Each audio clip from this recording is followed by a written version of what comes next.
was such a shock, I guess, to me and the children and our family. A parent shouldn't have to bury their own child. He was our only son. Whew, guys, I got a heartbreaking one for you today. This courtroom goes silent as the victim's family speaks, and even the judge can't hold it together. One split second, one irreversible mistake, and the weight of it all hits hard. Emotions overflow as the judge listens, visibly shaken before delivering a powerful response. You won't believe how intense this one actually gets. For nonstop courtroom drama and daily uploads, please go ahead and subscribe to Daily Courtroom Drama, and let's jump into this one. Good morning, Your Honor. Ashley Lonnie for the people. Hey, good morning, Your Honor. Dan Guerin on behalf of Seth Highmore. Seth, can you state your name to the judge, please? Seth Highmore. Okay. Go ahead. Yeah. Your Honor, we are here for a sentencing. I'll start first with there are no factual corrections of the information. I understand there's victim statements. Would you like to hear those first? Yes. Certainly. We'll have a seat at council table if that's okay. Yes. All right.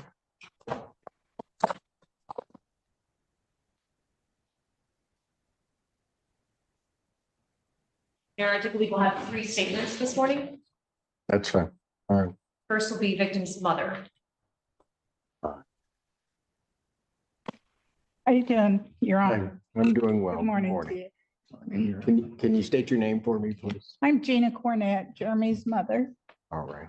I'm Earl Cornett, father. All right. Very good. All right. Go ahead, ma'am. Your Honor, it's been 2 years on Friday. Let me just stop you for a moment, okay? Do me a favor. Just make sure to take a deep breath. Take whatever time you need. I'm here all day, so you just, Okay, I want you to tell me what you want to tell me. So, okay. all right, so don't try to rush through or anything. Go ahead. Well, like I was saying, Friday it'd be 2 years that our son was killed in a horrific car accident. And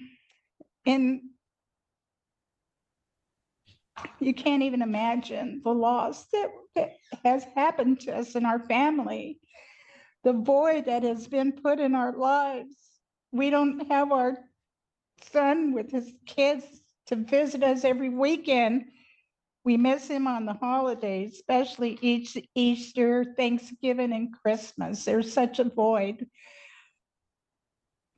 What has happened has impacted not only us, but our grandchildren. Jeremy's daughter, Aubrey, you know, she's had to have counseling because of the horrific feelings that she's had to feel losing her dad. And Dominic kind of suppressed right now. And she has seen a psychiatrist, Aubrey has. And I like to say to Seth Highminer that he has to carry his cross for what has happened. I don't hate him. I forgive him. You know, I forgive that. I can't even imagine. But I just forgive him, and I just hope that down deep in his heart, he realizes the impact that he's done to this family.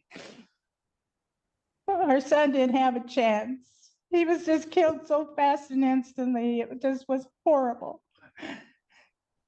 And here's a picture of our son, Lord, Your Honor. My eyes were better, but I would like everyone to see his face. He's a happy-go-lucky kid.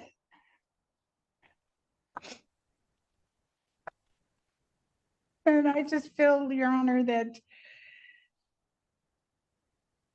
whatever you decide on Seth's sentencing, my feelings is that, you know, I feel that he don't have to do whatever the max time that he has, but I feel he should at least do 3 months in jail to think about what he done to us. And I think that that's fair enough because he needs time to think about this. You know, he does not even probably realize the impact he's done to this family. You know, and I just want to say that I don't hate him. I pray for him, but he should be able to realize that what he's done has just been horrible. Thank And you. that's all I got to say, Your Honor. Thank Your Honor, you. Yes, sir. I've been thinking about this for 2 years. It's been very hard. There's 2 officers come on that night at midnight, knock on the door and give you some terrible news that your son was killed.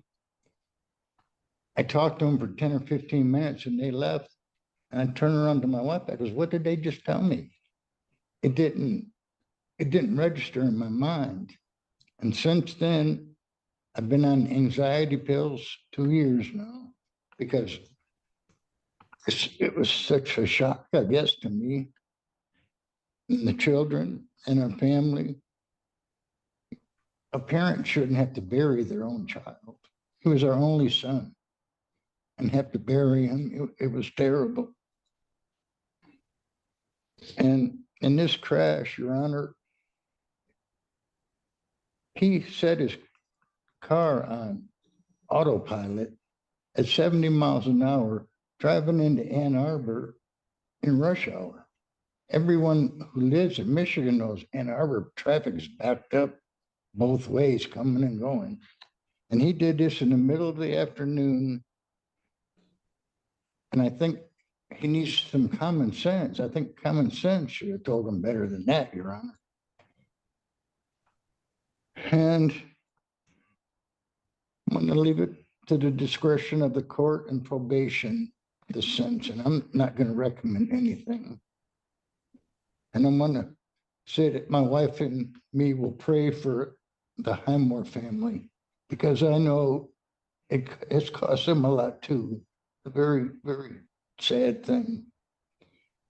And I want to thank you, Your Honor, for listening to us. Not a problem. Thank you. I don't want to interject too much in this one, but that's a really strong family. I'm sure I'm just like the rest of you guys. We can only do so much and hope and pray for them in their recovery.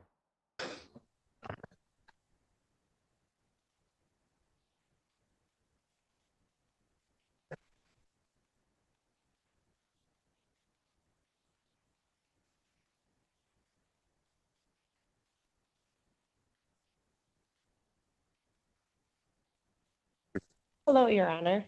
My name is Sherry Krogel, and I was the deceased was my boyfriend at the time. We were on the phone when it happened, so for 2 years, hearing on and off, trying to figure out what was going on. I've went through a lot of different emotions on how I feel on the situation. He was my best friend. You can't get that back. But I don't personally feel that all lives should be ruined. So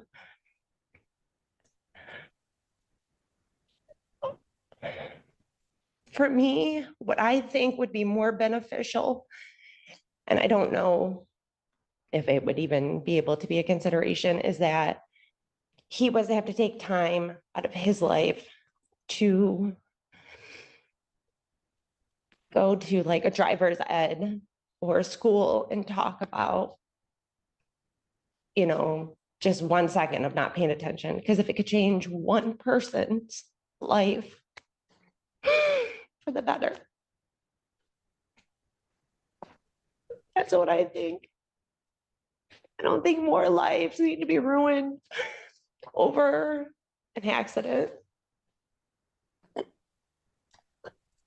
That's it. Thank you.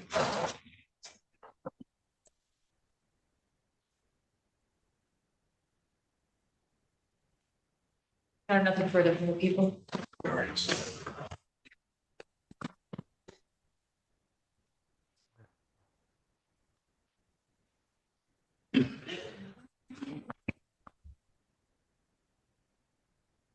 May I proceed, Your Honor?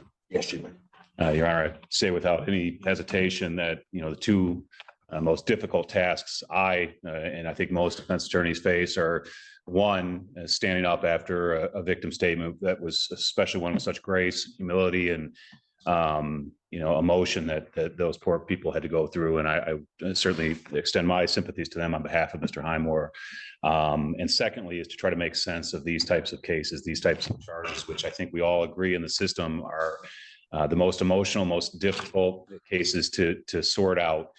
Because they are the only, or if not the only, one of the only offenses that bring accidental and negligent conduct into a criminal courtroom like today. But we're ready to deal with that. And I want to start with some cold and sterile requests, Your Honor. One, I think I mentioned, Your Honor, in chambers, I would ask Your Honor to either order restitution today with the condition that may be revisited if in fact that was contemplated in the civil lawsuit that was settled, or to reserve restitution for a short amount of time while I talk to the insurance attorney.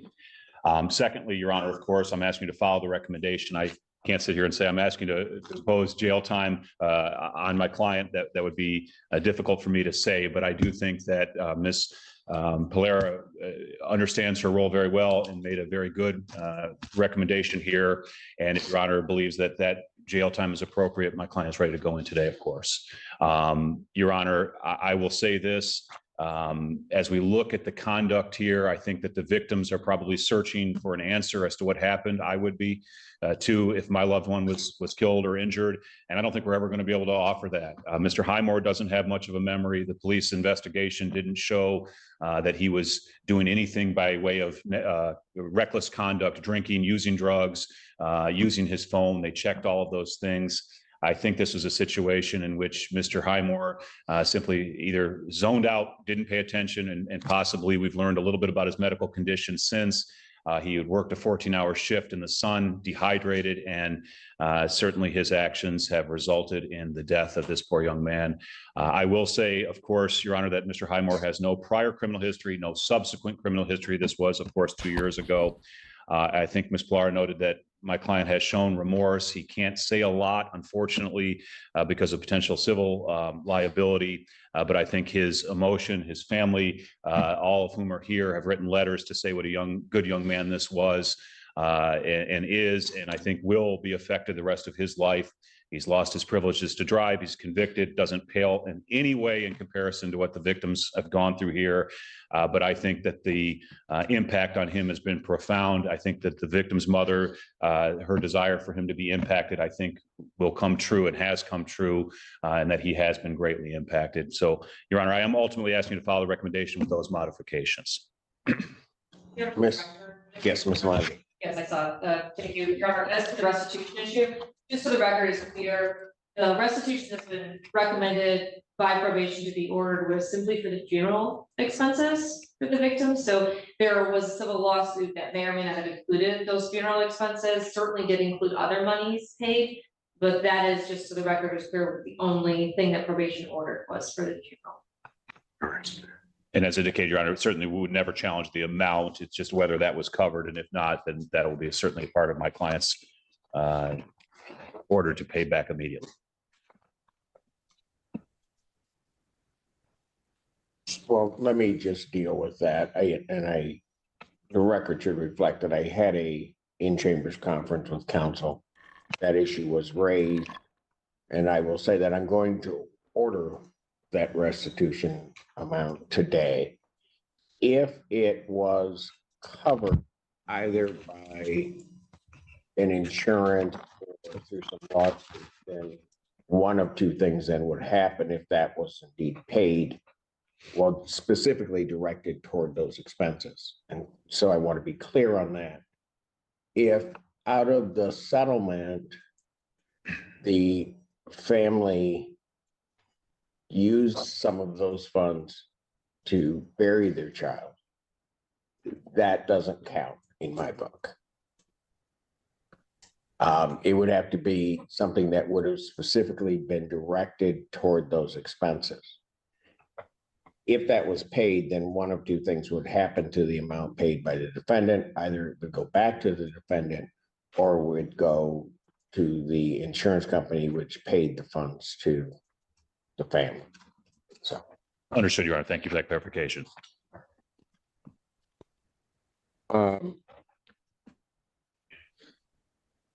Let me just say at the outset, I think particularly to both families, all the years I've been on the bench, these types of cases, either in terms of adjudicating them or in terms of sentencing, are absolutely the worst. And they're the worst from my standpoint, because in a lot of ways, sometimes you have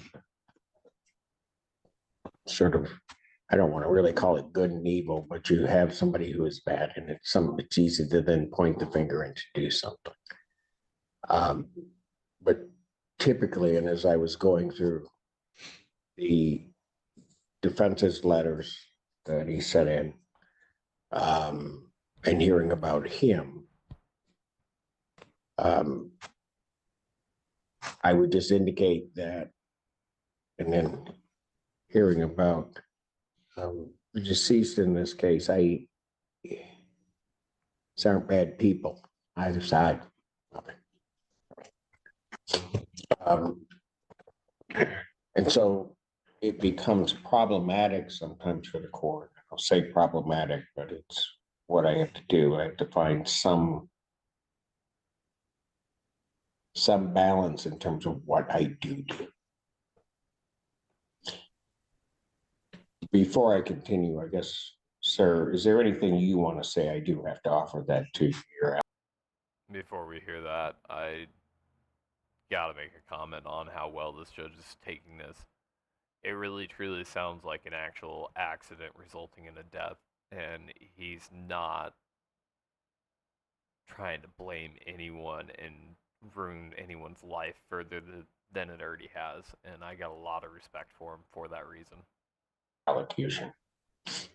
Yeah, I would just like to say that I am extremely sorry for what happened at the incident. And if there's anything I could do to change it, I promise I would. And that's all, Your Honor.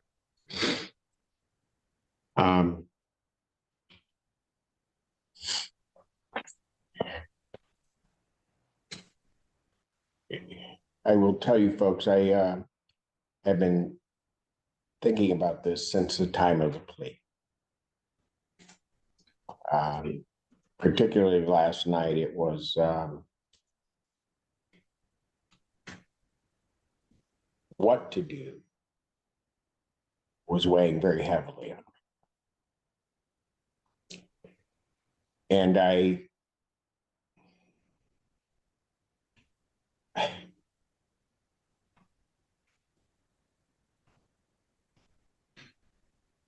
could just share one thing with you, and I have certainly other thoughts.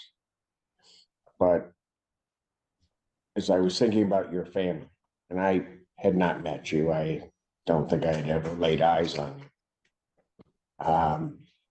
But I was sitting there and I received a text from my son. And it was something silly. I mean, he had charged my Amazon account for something he was buying. And he wanted to pay me back and put it back into my account. I thought about it for a minute, and it doesn't really mean much, but I told him it didn't matter to me. And it didn't matter to me because I heard from him. And I thought about you guys.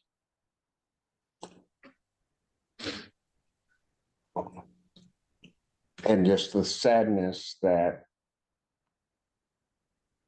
you don't get that text message. I don't know. I can't even imagine how you guys feel. People can say, though, that they want to put themselves in your place, can't imagine it, can't do it.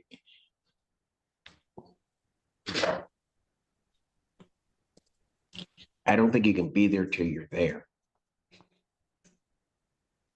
And then you don't know. To listen to Dad say that there were two officers talking to him and it's just not registered. I don't even know how you receive that kind of news.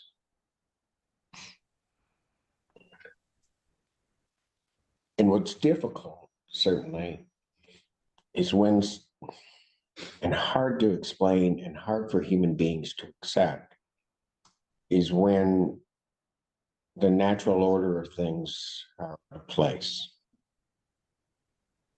We're not supposed to bury our children. We're just not. And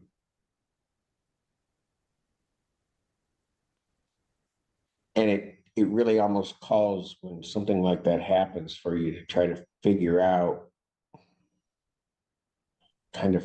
the world.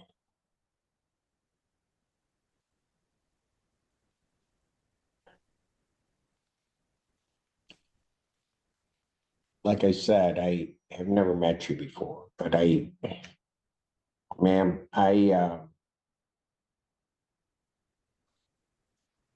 you're a testament to what is good.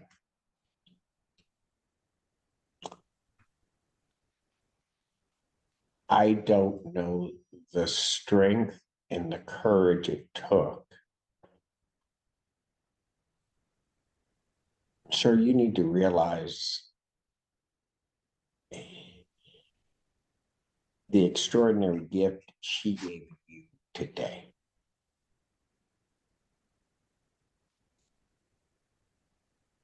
Because I don't know, I'd like to think of myself as a good person, but I don't know that I could get there, stand there, give a victim's impact statement where this had happened to my child and ever forgive you. And for her to come here and basically that's the first thing out of her mouth.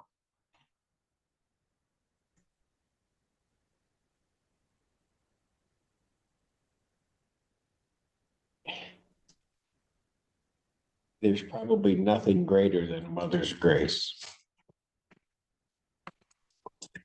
Ma'am, I thank you for sharing that. Yeah. Certainly with me today. Every day I always expect that there's going to be a miracle. I never know what it's going to be.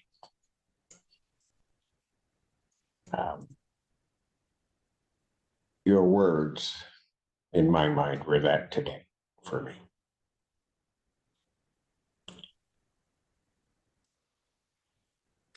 And to his girlfriend, I would just say, I can't imagine. And I wasn't aware of it till you said it, that you were on the phone with her.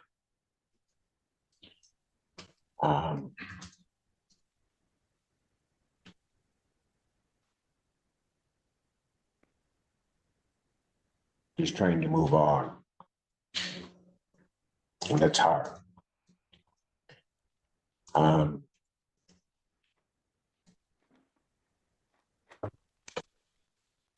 again, I don't know where, when that happens, you even begin.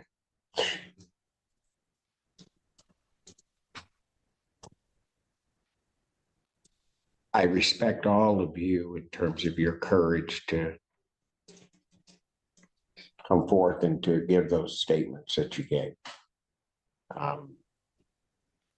And for waiting all of this time as our system kind of worked itself through to even get to this day.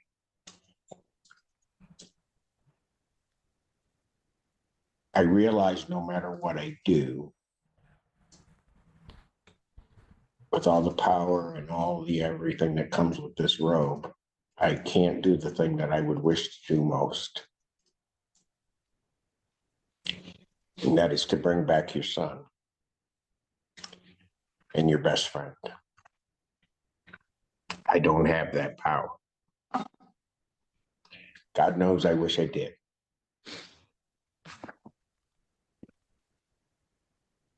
I can only try to make it as right as I can. And sometimes people come to court and they don't think that they're listened to. And I heard every word that each of you said. And I will tell you that even into this evening and certainly thereafter, your words, your grace will be with me. And I will hear it over and over. I don't think you guys realize, and again, like I'll say it again, I don't know you when you got up here, all three of you. You guys are extraordinary. It sometimes is not what I get when victims give their statements.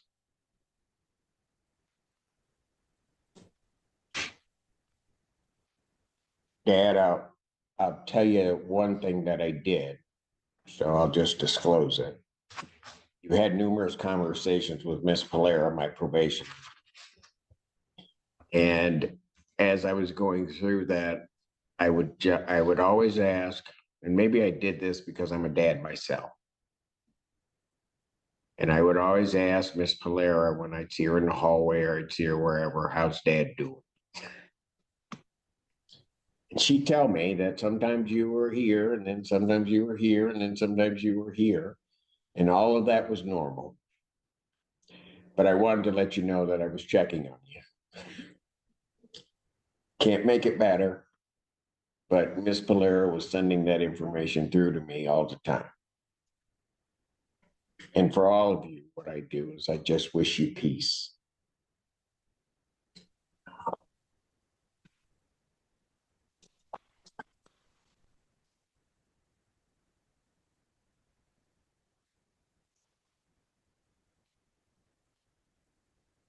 It is a sentence of the court. I'm going to place you on 24 months probation. You are to pay $855 fines and court costs, $720 probation oversight fees, $4,291.20 restitution to Earl Cornett payable through the court. When can you pay that? Take a little time, Your Honor, but I will make sure it's paid off in full as soon as possible. Do you have anything with you today? I'm due, but I'm not exactly sure the exact amount. I'm going to be getting a loan from my family to help pay it. From who? My family, Your Honor. How much can be paid today? Do you want your dad to try to answer that? Yes. Your Honor, may his dad help with that answer? That's okay. That's fine. Scott, all right.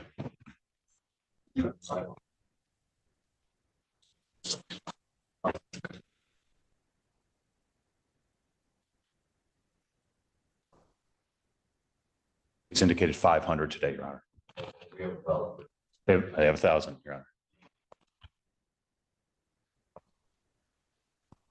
$1,000 today.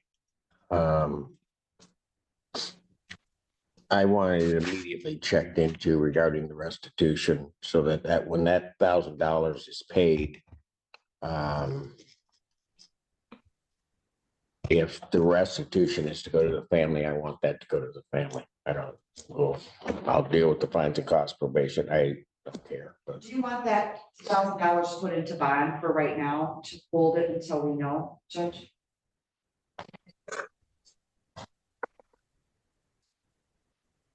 yeah, I want it held until there's a determination. If it's supposed to go to the family, I see. So it can be paid towards restitution. it can be paid toward restitution and then we'll figure it out, but it won't be much, but we can do that.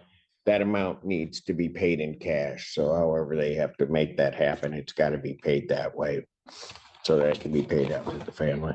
Then I'll try to get the answer from the insurance attorney as quickly, maybe even today if possible.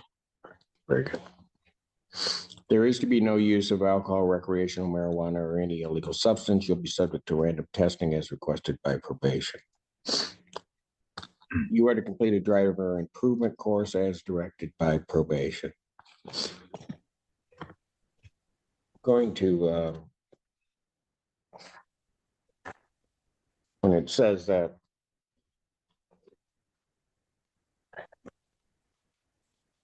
not, that people aren't listened to, and I'm sorry, ma'am, what was your name again? I did not write it down and I'm Sherry. Sherry. Sherry and Gina, Your Honor. All right. Sherry, I'm going to take your recommendation to the court. It struck me as something, when you said, I don't want to ruin everybody's life, but maybe something good can come out of this. I say we give it a shot. So one of the things that I'm going to order is that I'm going to increase the number of community service hours. And I'm going to order 250 hours of community service, specifically with the extra 150 that I've added. I want that directed toward community service and talking to kids about how to operate a vehicle safely and to pay attention and what the consequences of not doing that can be. You understand that? Yes, Your Honor. Does that meet kind of what you were thinking of?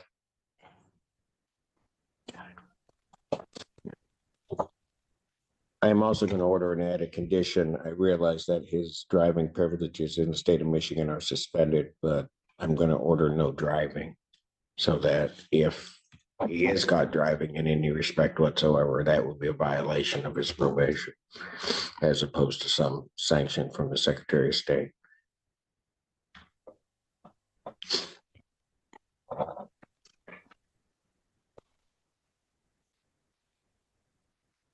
Regard to jail, incarceration. The recommendation here is for the 45 days. When I walked out, I will tell you, certainly because I was going to listen to everybody, that I had not decided whether there was going to be any jail time, whether there was going to be the maximum amount of jail time.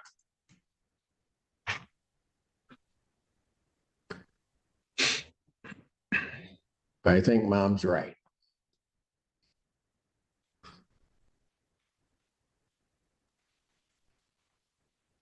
Whatever happened, because there's not really an explanation, which is probably also difficult. It might be easier even if one were to hear, I wasn't paying attention and this would happen. Just something. But it's just absent. There's nothing.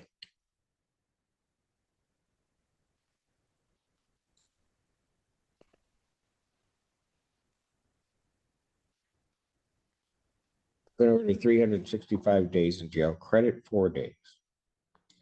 I will indicate that defendant will be remanded to the Washtenaw County Jail.